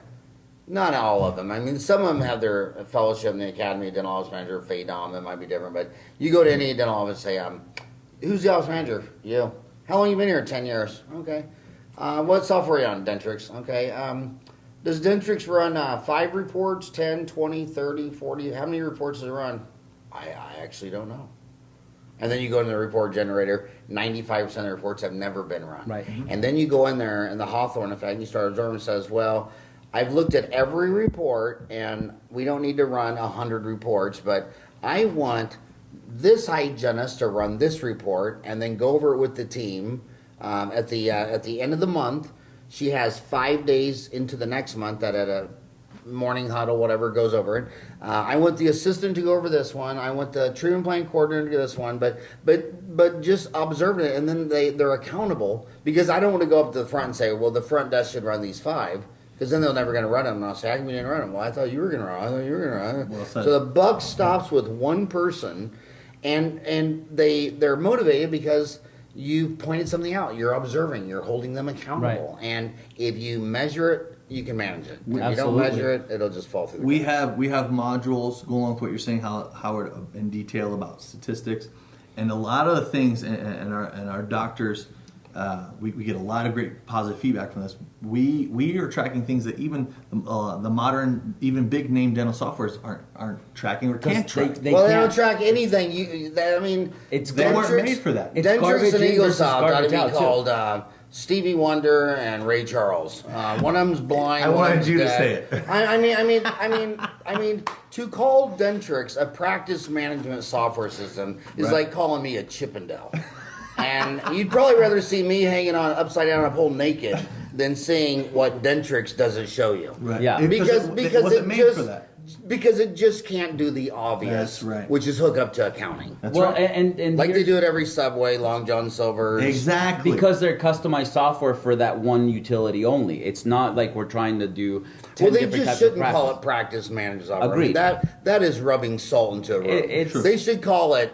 CRM at best. Dentrix should rename itself and say, "This is as good as it's going to get." Yeah, that's true. Well, I mean, the history, those softwares there's around for also decades. there's also the factor which we don't get really into this because there's so many different software systems now, but it does go back to the same thing: training and how, are you a pro at that thing that you're trying to do, which basically says, what are you putting into Dentrix? Is it garbage? And if it is garbage, what are you going to get out of the reports? Right. Well, I'll tell you what. There's only one practice management system that doesn't advertise, and that's Open Dental. And their biggest problem is explosive growth. They can't even handle all the new business. They do no marketing. They don't even want to tell you about Open Dental. And to me, I was on a soft dent for 30 years, and I switched to Open Dental. And just because at least with one company, you have hope. Mm-hmm. The other ones, they don't even give a shit. Yeah. That not one dentist in America doesn't know. We'll pass it on to overly- our programmers. They may include it in the next release. It's overly, and what you're saying right now is very insightful. Yeah. Let's put it this way, and we've done a lot of background planning on this. is that part of our industry is overly ripe for disruption. Let's put it like that. Oh yeah, and the person who says Dentrix and EagleSoft are awesome, they have a 200% close rate. Yes, absolutely. Because if you have no idea what's going on, You don't know what you're Yeah. looking for. You don't know what you don't know. As You don't know what you don't know. And that's Right. why we resort, and honestly, everybody that we initially say use these logs that you have to actually handwrite in, which is key data that you really can't extract from those systems. When you use those logs and you put that data in, you can actually get metrics that are going to help your practice grow. Yep. Because it's not garbage in and garbage out. It's well, EKG. we have gone almost double time. And again, I just want to say last thing. I mean, imagine if firemen only had a 1/3 close rate and didn't put out 2 out of 3 house fires. No That's kidding. deep. Imagine if the police department only had a 1/3 close rate on bad guys. I mean, I don't want my grandchildren. I want everybody to build a dental office that they feel is for their own children. You know, treat other people like you want to be. My old sister nun, she's read every major religion. You know, I think the earliest one was Hinduism and Buddhism, Judaism, Christianity, Islam. She read them all. They don't have one person, place, city. There's nothing in common in all those works except one piece of plagiarism says, treat other people like you want to be treated. And you should be treatment planning like you would want treatment planned on. That's right. You should build a dental office where you'd want to go. That's right. And you should build a dental office, a culture. You know, they say when a fish rots from the head down, you should create a dental office that if you died or whatever, that your team would still take care of your most. Think of you as the most vulnerable time in your life. Yeah. What would that be? 5, 6 years old going to the dentist. The dentist says you have a cavity. What was a 6-year-old going to say? Well, how would a 6-year-old know they have a cavity or not? That's right. You'd want to go to a place you can trust, and you'd want to be a place that you could send your grandchildren. You want to create that place, and if that place can't convince your 18-year-old granddaughter who wants to spend all of her money on clothes she bought off Instagram and purses she bought off Snapchat, and wants to go to the mall and buy God knows what bullshit. And then she comes into you and she has a $250 cavity, and you can't convince little Megan that she needs to get her cavity done, you're not doing your job. That's right. You're not doing your job. That's right. May I just add one thing? I know we're way over, but I wanted to give the viewers and the listeners one tip that is going to minimally make them an extra $1 million in the next few years. And that is, if you are going to sit in front of a patient and diagnose as if everything only costs $1, and let the TC handle it. If the doctor just looks at TC, they don't know what treatment coordinator, office manager, whoever's doing your case presentation. If the doctor just looks at every problem and puts in his head, yeah, that's $1, that's $1, that's $1, that's $1, he's going to just diagnose and not let that monetary thing get in the way. So I gotta tell you, I'm gonna finish on one story. And Phoenix and Indianapolis, Indiana, which is, by the way, the largest city in the United States on geography, I've been told. They have no suburbs in Indianapolis. When they laid out the city, when the forefathers laid out the city there, they laid out the whole damn thing. I knew an office that was doing $750, hired a treatment plan presentator, and he went to $1.5 million. After 5, 6, 7 years, she was didn't think it was fair that she didn't make the same money the hygienist did. She made what the assistants made. So she said, I want to be paid the same as those 2 hygienists. And he said no. So she quit. He immediately went back down from 1.5 to 750. She went across the street, and that 750 went to 1.5. That's right. And I have another one in my backyard. And that guy, I know, he says he gnashes his teeth every day because it was so dumb. His assistants were getting 20, the hygienist getting 40. She took his office from 750 to $1.5 million, but the self-limiting beliefs, well, dental assistants don't make 40. Well, it's not a dental assistant, it's a salesperson. Most salespeople pay on commission. If you can't afford a $40 an hour salesperson that sells $750,000 more dentistry than before you hired her. I mean, that's 30 to 1 on your investment. And then these dentists say, well, I'll go to your course alone, and then I'll take all the information back and explain it to my dental assistant in 3 minutes. I mean, he'll save money. And then you come back and it's like, Yeah. you know, he'll still be at 750. The moral is under training is extremely expensive. Under investing in your staff is extremely expensive. If you don't invest in your staff with the training, with TPA University, with the other things, you think you're what's that the phrase? You're picking up pennies and leaving dollars. It's plain foolish. But again, a lot of docs we're educated, but we're not into the numbers, the analytics side. We miss all that stuff. And then a lot of dentists say, well, what if I spend all this money educating my team member and then she leaves?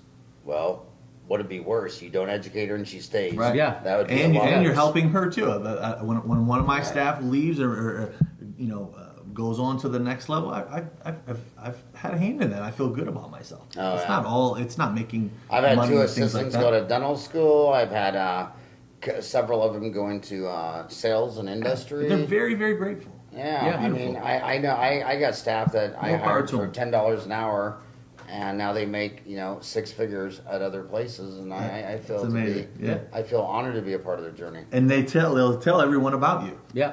I work Because with you Dr. flow them Farran. enough power to Yeah. actually shoot them on their way to where they want to be. Yeah, Yeah, man, that's the key. And you know what? We're not talking about a lot of money either. We're actually making the university accessible to anybody, and it's going to debut in mid-July, and the subscription is going to be $400 a month until it doubles in size. We have 93 videos ready. $400 a month. So could you guarantee that they'll do 2 more $200 fillings a month? 100%. Yeah, and then they'll freeze at 400. That's 400. That's 2 fillings. Well, but That's our that's introductory. whole That's right. that is 2 whole fillings think of it as 4 half fillings or instead of 8 2 whole quarter fillings. or 8 quarter fillings. But yeah, So what I'm talking about is not a big investment that you're going to get more than 20, 30, 40 to 1 in your back on your money if you put it in front of them, they get trained. We will help you with the accountability, make sure that they're actually doing it, and then you'll see the benefits. And so we're making it really accessible to everybody. Everybody can just put $400 on a credit card and then wait till the end of the month and see if they've increased anything. and you know what? This is June, right? This is Yeah, it's coming up in this is 2 June. weeks. 2 weeks. That's why a lot of offices say, if the office collects this much at the end of the year, in April we're taking everybody to the next county meeting in Orlando. I know dental offices that take their staff on those 4-day cruises out of California, and you just observe them. They love to be observed. Tape their phone calls. Get involved. Make them feel a part of it. Always take them to CE.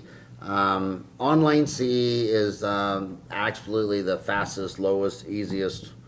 And we today. want to contribute that to Dental Town as well. We're going to definitely add to your library as far as. Well, I think the best thing on that is these people who already have 20, 30 hours of content.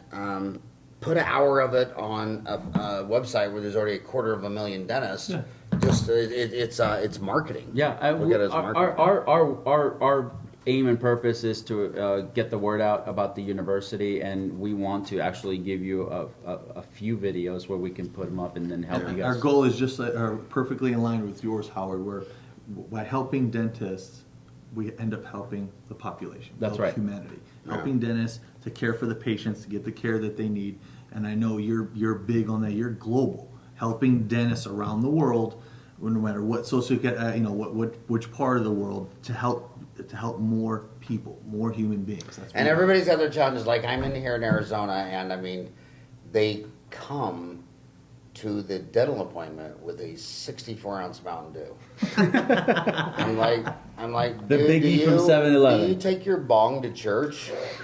And then the saddest thing about I don't like calling it the third world because I think it's That's an old archaic term. but poor countries, Africa and Asia, Africa in particular, 1 billion people. The number one cause of death is the mosquito actually giving you malaria, and then it's dirty water, cholera. So all the doctors are saying drink Coke because the dirty water has cholera. Well, you know what's happening in Africa? Their teeth.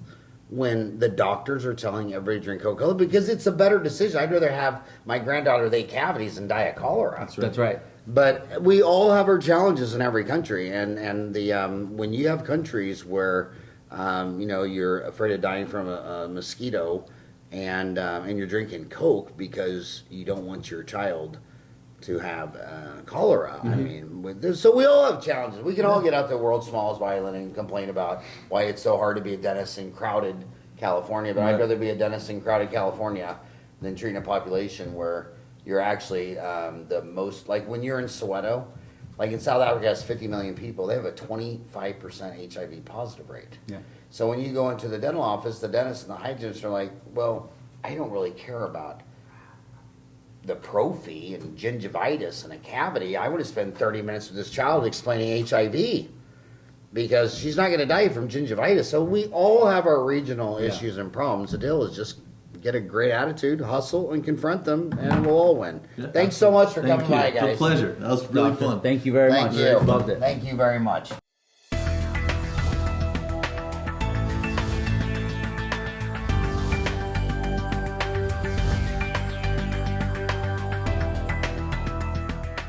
So we're going to be talking about the opinion leader.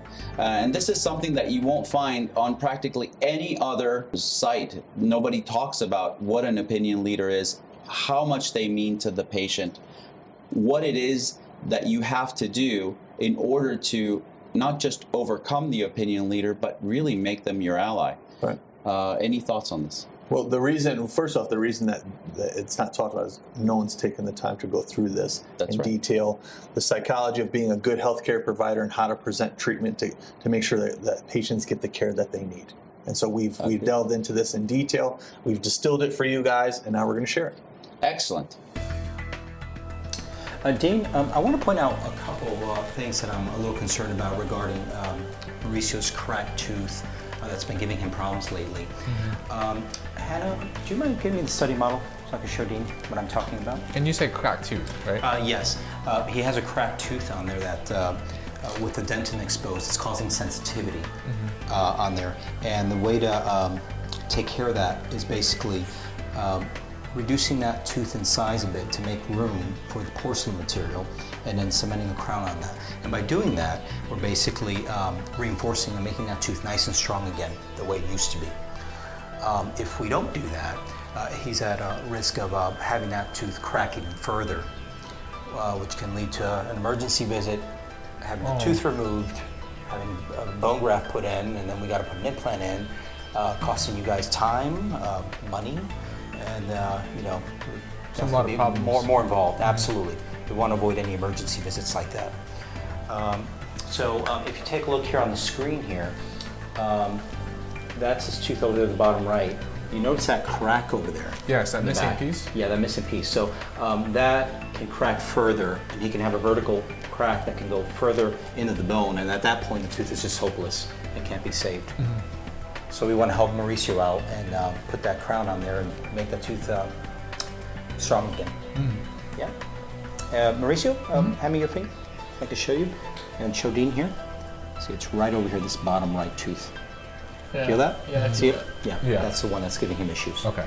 Yep. Great video. Yep. Expertly handled by Dr. Cross. I love the fact that he isolated that there was an opinion leader in the room. Yeah. Tell us a little bit more about. We've all run into this situation. I can speak for myself for sure.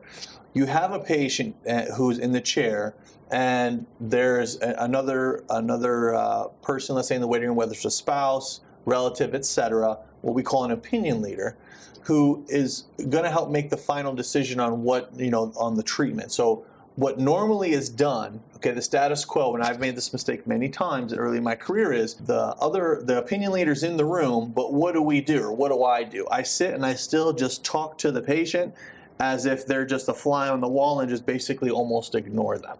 And so what does that mean? It makes them feel like they're not important, and that's going to be to the detriment of the patient in getting the care that they need. That's right. What we've done here, and I would recommend our viewers to watch the video again, notice in detail what exactly we're going to discuss in the points here in this part of the segment. What we do is exactly the reverse. Go ahead. Yeah. So, we want to start by talking about what is an opinion leader. Why are they there in the first place? An opinion leader is basically the person that the patient is counting on to help them make this decision.